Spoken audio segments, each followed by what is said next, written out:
Hello, and welcome to the NH Parents Faith and Hard Questions podcast. Now, over the last 2 months, we've been wanting to take a closer look at our children's faith and how we can take an active role in its development. Now, this is month 3, and we're specifically looking at just hard, difficult questions that we encounter.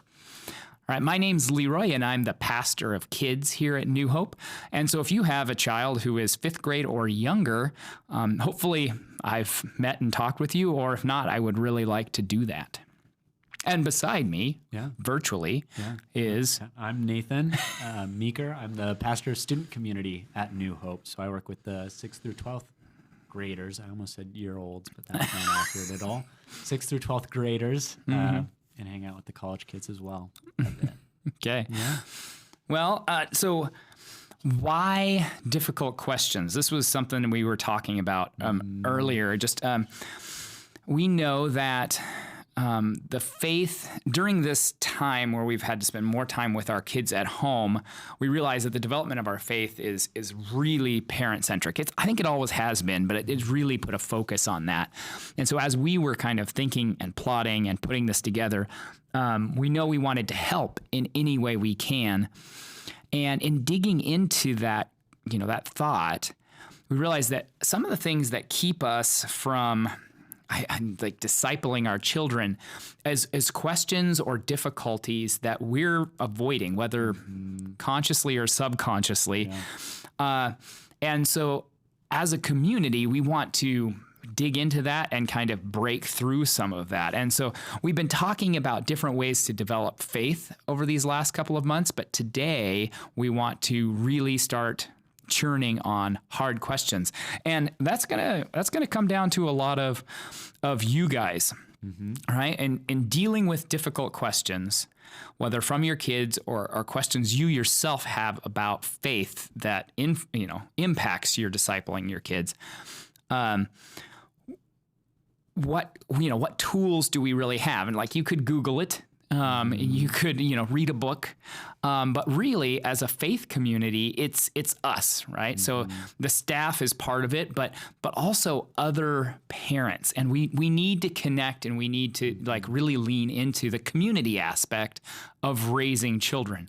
And so that brings us to what we're doing here. We want to engage with questions that New Hope families have. Like, what are relevant questions? Like Nathan and I can make stuff up. Yeah. I can try to surface some stuff from my own parenting, but what would help you? What would be a good topic? What would be a good question to dig into? So we want your questions, whether they're theological or otherwise, that are hindering you in discipling your children. And we came up with 2 phrases that we thought would maybe help you start framing those questions. And those are... what do I do when? Right, fill in the blank, yeah. And then what do I say when? Yeah. Just starting to think about those scenarios. And we've already gotten a few questions submitted, and we just want more. We want to make sure that this can be valuable to you, this conversation that we're going to have at the end of the month. So, where do we go from there? So we have some good starter questions, but what are some good topics? Okay. And the first idea is, we're church. So theological questions, right? That would be a good way to start. Yeah. Well, and I think, just given our worldview as Christians, our theological views on the world affect most of the practical decisions that we're making throughout the day, whether directly or indirectly. But I know for me and for the age group I work with, it becomes a very popular time for students to try and read through the Bible on their own for the first time. And so just in terms of theological questions, if you have a 6th grader who's reading through the Bible on their own, they're going to get to Joshua. They're going to get to Judges before too long. Yeah. If they make it through Leviticus, they're going to get there. And there's difficult stuff in there. Yeah. And it is rough. It is beyond rated R stuff in there. Yeah. And so, ideally, in the perfect world, all of us adults would know our Bibles fully and perfectly and Right. have answers for those Right. things, but that's just not the case. And so when those questions come up, how do you approach finding answers to them? Who do you go to with those questions? Yeah. Have you wrestled with those questions yourself, honestly? I think it's just a big thing going on in students' lives. Yeah, because they're absolutely not going to approach it with a holistic understanding Yeah. of the Bible. Yeah. And it's super helpful if there's someone who can come alongside them and give them context and the bigger picture, because if you get stuck in those broken moments, like those are terrible times. Those are broken people falling down in their own walk. And if you just walk through there, you'd be like, wow, this is terrible. Although, you know, it's nice to know that the Bible's not all censored and cushy and simple. Because we're not. Right. They never have been and never will be. So we definitely want to be readying ourselves. And we want to support each other in those questions. So if you have theological questions, that would be a great thing to bring up. And we're hoping to build a panel of people who can help, you know, kind of bounce those around in ways they've dealt with those things in the past. You know, right alongside that is the thought of moving past small talk, because I picture, you know, myself, you know, trying to do the right thing. You know, we'll do the sermons on Sunday and maybe discuss them and have some questions. Maybe we do devotions during the week. And those are all powerful and important rhythms. But also, you know, there's just like, how do we transition that to actual forward movement in the discipleship of our children? How do we transition that to a conversation about salvation or baptism or, you know, communion, like these sacraments and sacred moments in a Christian's life?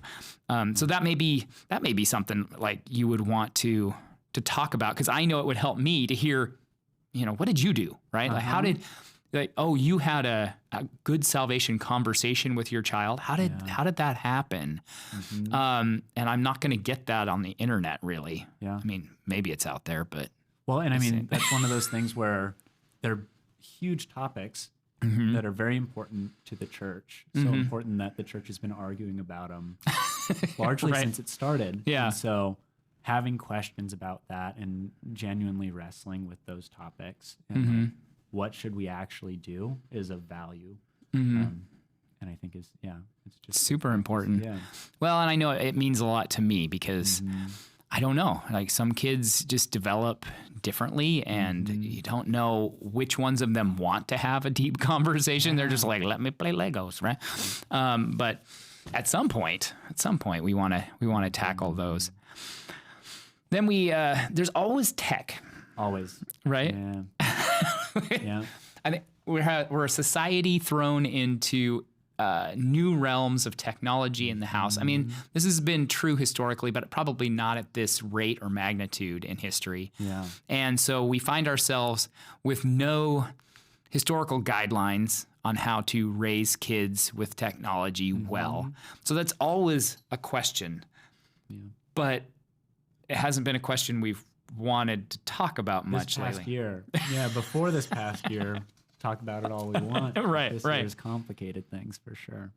I mean, is my kid spending too much time online or on computers? Do you want them doing schoolwork? Is that a problem? It's going to be interesting, and maybe the questions or the thoughts surrounding that have to do with how are we moving out of this? Like, what's the next? Because a lot of schools are going back to in person. Maybe you're going back in person. It's gonna happen. It's gonna happen. So what's the normal going to be? Do we want to try to? I mean, will we transition fully back to pre-COVID state? I don't know if that's true. I think probably technology's grown in its influence. Whether it be work or school.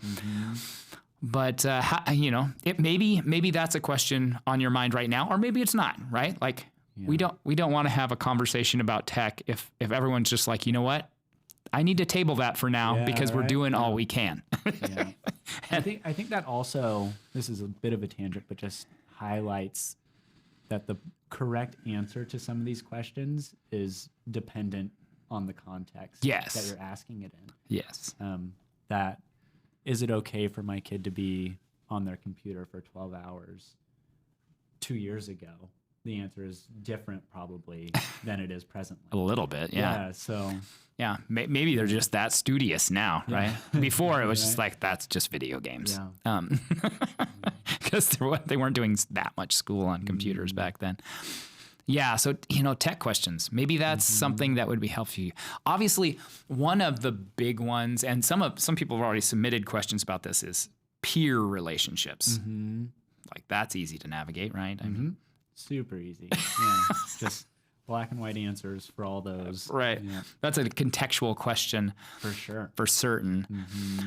But we, as parents, like shaping those relationships and engaging with them in a healthy, like longitudinal tactic is going to be super important to future success because, there's always that kid who is your kid's friend. And why is everybody's kid have a friend who's a bad influence, right? It's everybody. So there's nobody out there who has just good influence. Your kid could also be the bad influence. It's for somebody.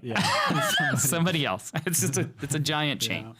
But, how are other parents dealing with that? What are some of the strategies? And, we were talking about how if you wait until your kid has a negative relationship in high school to maybe they've navigated all this, maybe they've been homeschooled all the way to high school, and then all of a sudden they have this negative influence in their life. If you haven't established some guidelines for conversation around relationships, and your first conversation is, that person's terrible and you should have nothing to do with them, I can't imagine that going well. It's going to be rough. Yeah, almost always. Yeah. So figuring out tools. Yeah. And I know there are parents out there who have some of that to share, and so we want to dig into that and talk more. All right. I think we have two more. Yeah. We have rhythms on there, which I think gets into a lot of this. Just in establishing good practices for discipling our kids and for maintaining good relationships with our kids. So that could be like the family Bible studies. How do I actually do that? Because that sounds great, but I don't know how I actually do that. Yeah. Or like just rhythms of conversation with your kid on a regular basis. Yeah. So that when they're 16 and have this rebellious friend, you have an established relationship where you can come and talk to them and they receive it, hopefully, with the posture of, okay, I disagree with my parent, but I trust that they love me and they want what's best for me. Right. So how do we build these rhythms as soon as we can and not to shame anybody who's at that point. Right. But like you can start now. Yeah. Now's the day. Now's the day. Well, and I don't have all of the answers for what those should look like, but I do know that there are a lot of rhythms out there that I could benefit from, for sure. And I think again are contextual and can shift and change over time. Like something that works for your family when your kids are 7, for may sure, not work when your kids are in high school. Yeah. And so.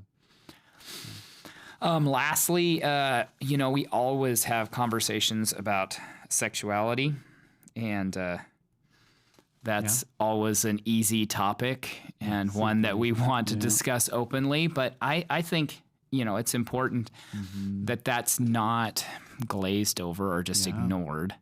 So if that's a topic that you think would be addressed, you can submit anonymous questions if that makes you feel too uncomfortable, and that's totally okay. Yeah, it would be an easy way to tackle that. Yeah. Ultimately, like spiritual leadership is it's messy, it's tricky. it's contextual. You, as you're trying to raise your kids, have to take into account so many factors, and it kind of redefines so much of this. But I think as people, we underestimate how much everybody else is dealing with the similar problems and similar questions. And so, we just want to surface this stuff, and we want to help you do a better job parenting and building faith in your family. Okay. Yeah, for sure. And just a reminder that this is all, this podcast is all pointing us towards our in-person discussion on the 25th. Yes. Of this month. So that's March 2021. If you want to join us for that, you can register and get the Zoom link. nhkidscom.org/parents. Yes. Are you going to put a link or something? In the doobly-doo, yes. In the doobly-doo? Yeah. Whatever the YouTubers are saying now. Smash, like, subscribe. Yeah. So register for that. Join us for that conversation. And also on that parents page is a link to our question submission page. So we're basically collecting questions. Like we mentioned earlier, we're at this Zoom, we're putting together a panel of some really great parents, and I say they're great just because we grabbed them. No, they're just good, solid parents who are trying to raise Christian kids, which is all we can hope for. Yeah. And so we'll just use that as kind of a good panel discussion-y type thing for those questions that you submit there. Yeah. All right. Well, that's enough of us talking. Hopefully it's got you thinking, and that there's already some ways that you could see this benefiting you as a parent. We just hope that you'll jump onto that page. Again, that's nhkidscom.org/parents. And you just jump on there, and you can, the rest of the resources and also the links to registration and that question page is on there, and you can get on that. And we just look forward to seeing you on the 25th. Thanks. It's been fun. Yeah. We'll see you then. See you then.